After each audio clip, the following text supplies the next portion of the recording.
Audiolibros Your Book presenta 1984, George Orwell. Narración a cargo de Juan. Parte 2. Capítulo 5. Sime había desaparecido. Una mañana no acudió al trabajo. Unos cuantos indiferentes comentaron su ausencia, pero al día siguiente nadie habló de él. Al tercer día entró Winston en el vestíbulo del departamento de registro para mirar el tablón de anuncios. Uno de estos era una lista impresa con los miembros del comité de ajedrez, al que Sime había pertenecido. La lista era idéntica a la de antes, nada había sido tachado en ella, pero contenía un nombre menos. Bastaba con eso. Sime había dejado de existir. Es más, nunca había existido. Hacía un calor horrible. En el laberíntico ministerio las habitaciones sin ventanas y con buena refrigeración mantenían una temperatura normal, pero en la calle el pavimento echaba humo y el ambiente del metro a las horas de aglomeración era espantoso. Seguían en pleno hervor los preparativos para la Semana del Odio y los funcionarios de todos los ministerios dedicaban a esta tarea horas extraordinarias. Había que organizar los desfiles,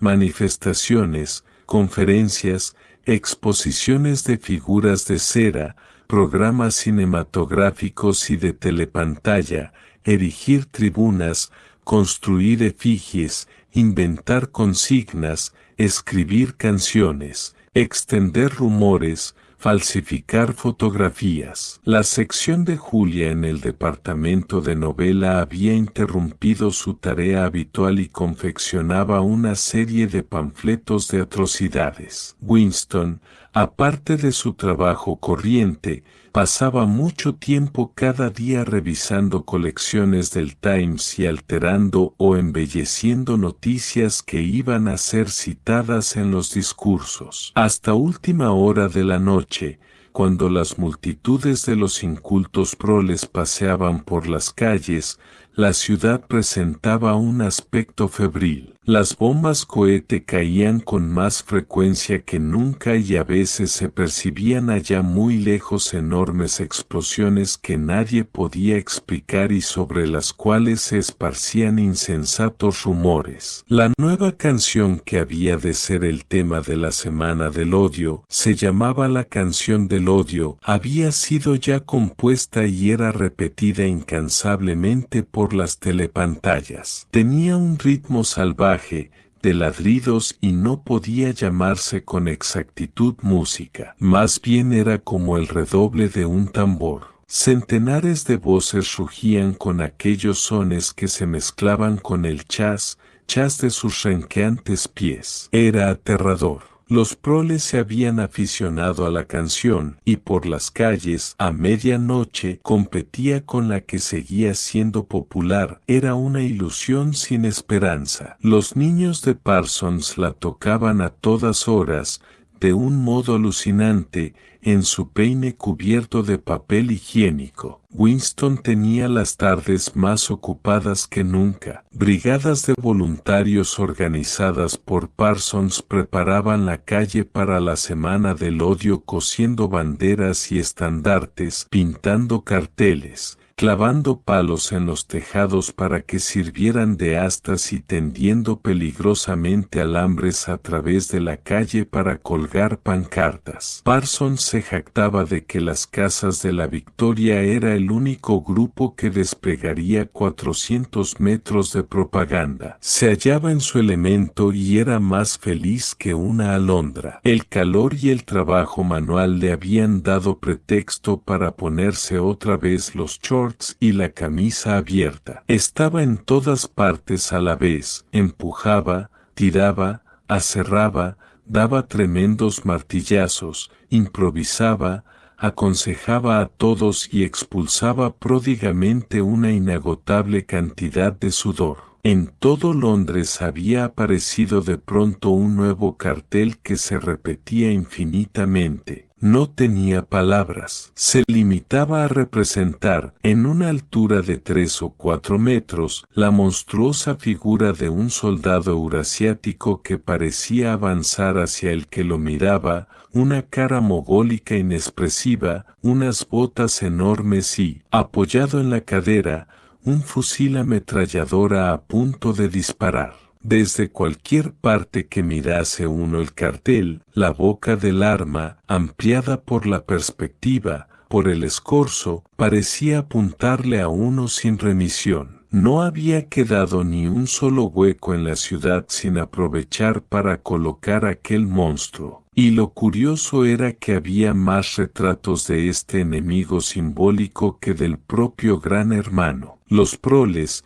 que normalmente se mostraban apáticos respecto a la guerra, recibían así un trayazo para que entraran en uno de sus periódicos frenesíes de patriotismo. Como para armonizar con el estado de ánimo general, las bombas cohetes habían matado a más gente que de costumbre. Una cayó en un local de cine de Stepney, enterrando en las ruinas a varios centenares de víctimas. Todos los habitantes del barrio asistieron a un imponente entierro que duró muchas horas y que en realidad constituyó un mitin patriótico. Otra bomba cayó en un solar inmenso que utilizaban los niños para jugar y varias docenas de estos fueron despedazados. Hubo muchas más manifestaciones indignadas. Goldstein fue quemado en efigie, centenares de carteles representando al soldado eurasiático fueron rasgados y arrojados a las llamas y muchas tiendas fueron asaltadas. Luego se esparció el rumor de que unos espías dirigían los cohetes mortíferos por medio de la radio y un anciano matrimonio acusado de extranjería pereció abrasado cuando las turbas incendiaron su casa. En la habitación encima de la tienda del señor Charrington,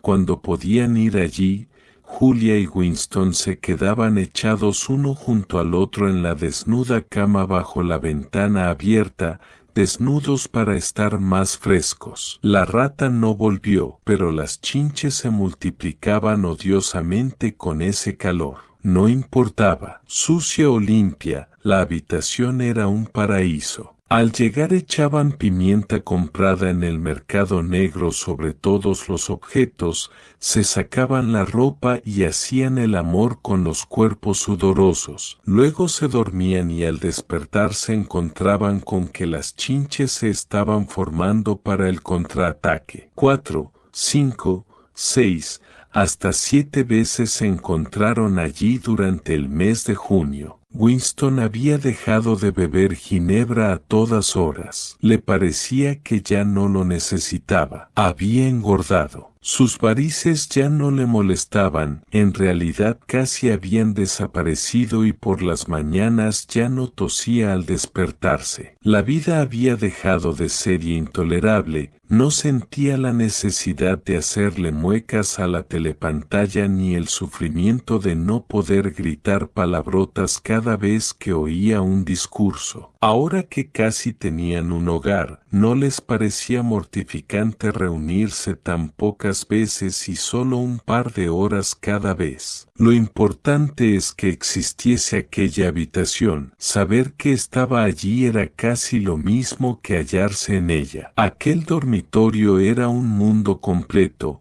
una bolsa del pasado donde animales de especies extinguidas podían circular. También el señor Charrington, pensó Winston, pertenecía a una especie extinguida. Solía hablar con él un rato antes de subir. El viejo salía poco, por lo visto, y apenas tenía clientes. Llevaba una existencia fantasmal entre la minúscula tienda y la cocina, todavía más pequeña, donde él mismo se guisaba y donde tenía, entre otras cosas raras, un gramófono increíblemente viejo con una enorme bocina. Parecía alegrarse de poder charlar. Entre sus inútiles mercancías, con su larga nariz y gruesos lentes, encorvado bajo su chaqueta de terciopelo, tenía más aire de coleccionista que de mercader. De vez en cuando, con un entusiasmo muy moderado, cogía alguno de los objetos que tenía a la venta, sin preguntarle nunca a Winston si lo quería comprar, sino enseñándoselo solo para que lo admirase. Hablar con él era como escuchar el tintineo de una desvencijada cajita de música. Algunas veces, se sacaba de los desvanes de su memoria algunos polvorientos retazos de canciones olvidadas. Había una sobre 24 pájaros negros y otra sobre una vaca con un cuerno torcido y otra que relataba la muerte del pobre gallo Robin. He pensado que podría gustarle a usted, decía con una risita tímida cuando repetía algunos versos sueltos de aquellas canciones, pero nunca recordaba ninguna canción completa. Julia y Winston sabían perfectamente, en verdad, ni un solo momento dejaban de tenerlo presente, que aquello no podía durar. A veces la sensación de que la muerte se cernía sobre ellos les resultaba tan sólida como el lecho donde estaban echados y se abrazaban con una desesperada sensualidad, como un alma condenada aferrándose a su último rato de placer cuando faltan 5 minutos para que suene el reloj. Pero también había veces en que no solo se sentían seguros, sino que tenían una sensación de permanencia. Creían entonces que nada podría ocurrirles mientras estuvieran en su habitación. Llegar hasta allí era difícil y peligroso, pero el refugio era invulnerable. Igualmente, Winston, mirando el corazón del pisapapeles, había sentido como si fuera posible penetrar en aquel mundo de cristal y que una vez dentro el tiempo se podría detener. Con frecuencia se entregaban ambos a ensueños de fuga. Se imaginaban que tendrían una suerte magnífica por tiempo indefinido y que podrían continuar llevando aquella vida clandestina durante toda su vida natural. O bien Catherine moriría, lo cual les permitiría a Winston y Julia, mediante sutiles maniobras, llegar a casarse, o se suicidarían juntos, o desaparecerían, disfrazándose de tal modo que nadie los reconocería, aprendiendo a hablar con acento proletario, logrando trabajo en una fábrica y viviendo siempre, sin ser descubiertos, en una callejuela como aquella. Los dos sabían que todo esto eran tonterías. En realidad no había escapatoria, e incluso el único plan posible, el suicidio, no estaban dispuestos a llevarlo a efecto. Dejar pasar los días y las semanas, devanando un presente sin futuro, era lo instintivo, lo mismo que nuestros pulmones ejecutan el movimiento respiratorio siguiente mientras tienen aire disponible. Además, a veces hablaban de rebelarse contra el partido de un modo activo, pero no tenían idea de cómo dar el primer paso. Incluso si la fabulosa hermandad existía, quedaba la dificultad de entrar en ella. Winston le contó a Julia la extraña intimidad que había, o parecía haber, entre él y O'Brien, y del impulso que sentía a veces de salirle al encuentro a O'Brien y decirle que era enemigo del partido y pedirle ayuda. Era muy curioso que a Julia no le pareciera una locura semejante proyecto. Estaba acostumbrada a juzgar a las gentes por su cara y le parecía natural que Winston confiase en O'Brien basándose solamente en un destello de sus ojos. Además, Julia daba por cierto que todos, o casi todos, odiaban secretamente al partido e infringirían sus normas si creían poderlo hacer con impunidad, pero se negaba a admitir que existiera ni pudiera existir jamás una oposición amplia y organizada. Los cuentos sobre Goldstein y su ejército subterráneo, decía, eran solo un montón de estupideces que el partido se había inventado para sus propios fines y en los que todos fingían creer. Innumerables veces, en manifestaciones espontáneas y asambleas del partido, Había gritado Julia con todas sus fuerzas pidiendo la ejecución de personas cuyos nombres nunca había oído y en cuyos supuestos crímenes no creía ni mucho menos. Cuando tenían efecto los procesos públicos, Julia acudía entre las jóvenes de la Liga Juvenil que rodeaban el edificio de los tribunales noche y día y gritaba con ellas: «¡Muerte a los traidores!». Durante los 2 minutos de odio siempre insultaba a Goldstein con más energía que los demás. Sin embargo, no tenía la menor idea de quién era Goldstein ni de las doctrinas que pudiera representar. Había crecido dentro de la revolución y era demasiado joven para recordar las batallas ideológicas de los años 50 y 60 y tantos. No podía imaginar un movimiento político independiente,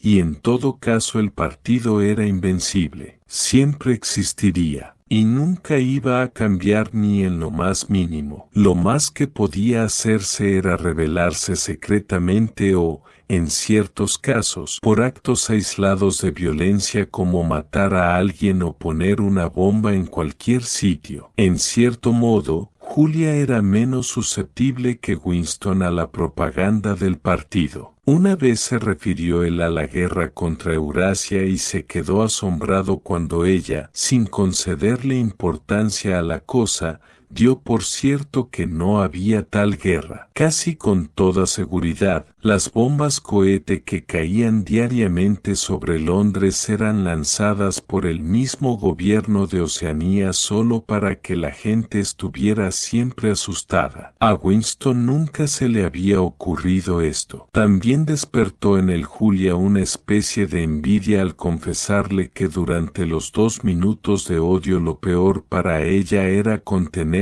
y no romper a reír a carcajadas. Pero Julia nunca discutía las enseñanzas del partido a no ser que afectaran a su propia vida. Estaba dispuesta a aceptar la mitología oficial porque no le parecía importante la diferencia entre verdad y falsedad. Creía, por ejemplo, porque lo había aprendido en la escuela, que el partido había inventado los aeroplanos. En cuanto a Winston, recordaba que en su época escolar, en los años 50 y tantos, el partido no pretendía haber inventado, en el campo de la aviación, más que el autogiro. Una docena de años después, cuando Julia iba a la escuela, se trataba ya del aeroplano en general. Al cabo de otra generación, asegurarían haber descubierto la máquina de vapor. Y cuando Winston le dijo que los aeroplanos existían ya antes de nacer él y mucho antes de la revolución, esto le pareció a la joven carecer de todo interés. ¿Qué importaba, después de todo, quién hubiese inventado los aeroplanos? Mucho más le llamó la atención a Winston que Julia no recordaba que Oceanía había estado en guerra,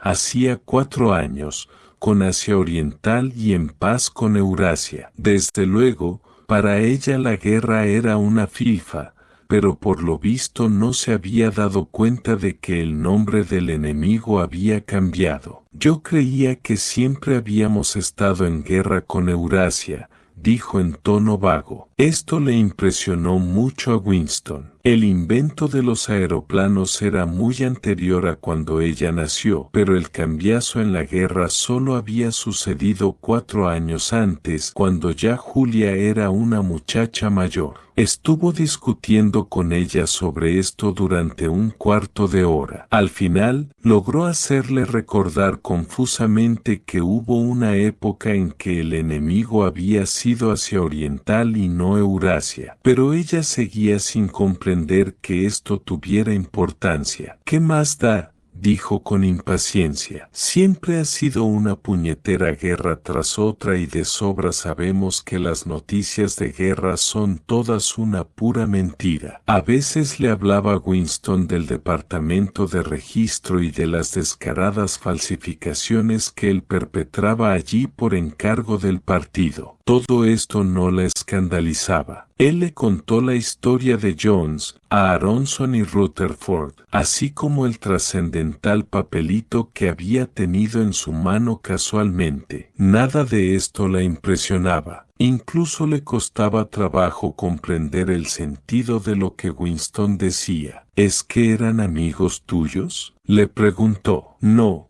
no los conocía personalmente. Eran miembros del partido interior. Además, eran mucho mayores que yo. Conocieron la época anterior a la revolución. Yo solo los conocía de vista. Entonces, ¿por qué te preocupas? Todos los días matan gente, es lo corriente. Intentó hacerse comprender. Ese era un caso excepcional. No se trataba solo de que mataran a alguien. ¿No te das cuenta de que el pasado, incluso el de ayer mismo, ha sido suprimido? Si sobrevive, es únicamente en unos cuantos objetos sólidos, y sin etiquetas que los distingan, como este pedazo de cristal. Y ya apenas conocemos nada de la revolución y mucho menos de los años anteriores a ella. Todos los documentos han sido destruidos o falsificados, todos los libros han sido otra vez escritos, los cuadros vueltos a pintar, las estatuas, las calles y los edificios tienen nuevos nombres y todas las fechas han sido alteradas. Ese proceso continúa día tras día y minuto tras minuto.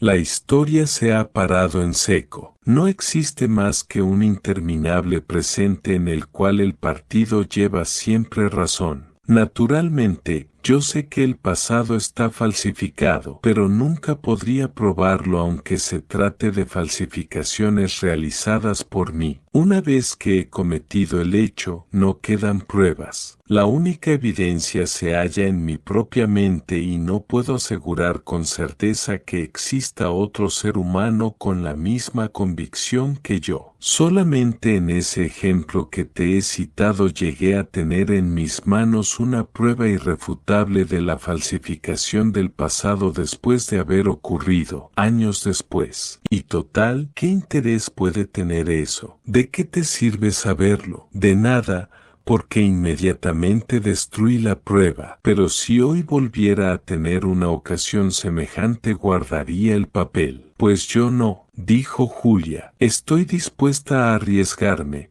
pero solo por algo que merezca la pena, no por unos trozos de papel viejo. ¿Qué habrías hecho con esa fotografía si la hubieras guardado? Quizás nada de particular, pero al fin y al cabo, se trataba de una prueba y habría sembrado algunas dudas aquí y allá, suponiendo que me hubiese atrevido a enseñársela a alguien. No creo que podamos cambiar el curso de los acontecimientos mientras vivamos, pero es posible que se creen algunos centros de resistencia, grupos de descontentos que vayan aumentando e incluso dejando testimonios tras ellos de modo que la generación siguiente pueda recoger la antorcha y continuar nuestra obra. No me interesa la próxima generación, cariño, me interesa nosotros. No eres una rebelde más que de cintura para abajo, dijo él. Ella encontró esto muy divertido y le echó los brazos al cuello, complacida. Julia no se interesaba en absoluto por las ramificaciones de la doctrina del partido. Cuando Winston hablaba de los principios de Insoc,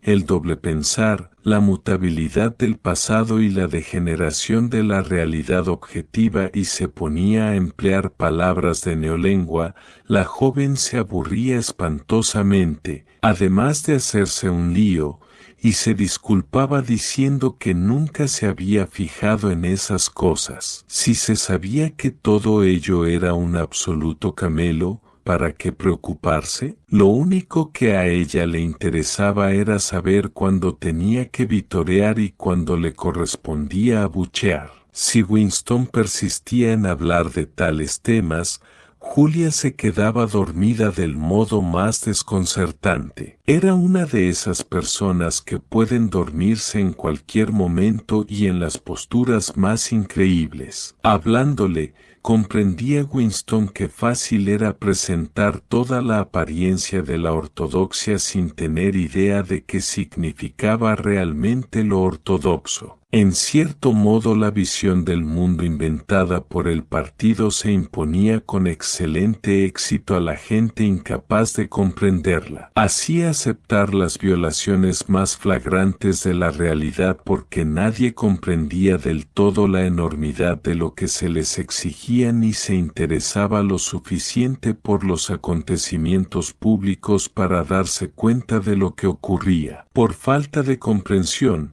todos eran políticamente sanos y fieles. Sencillamente, se lo tragaban todo y lo que se tragaban no les sentaba mal porque no les dejaba residuos, lo mismo que un grano de trigo puede pasar, sin ser digerido y sin hacerle daño, por el cuerpecito de un pájaro.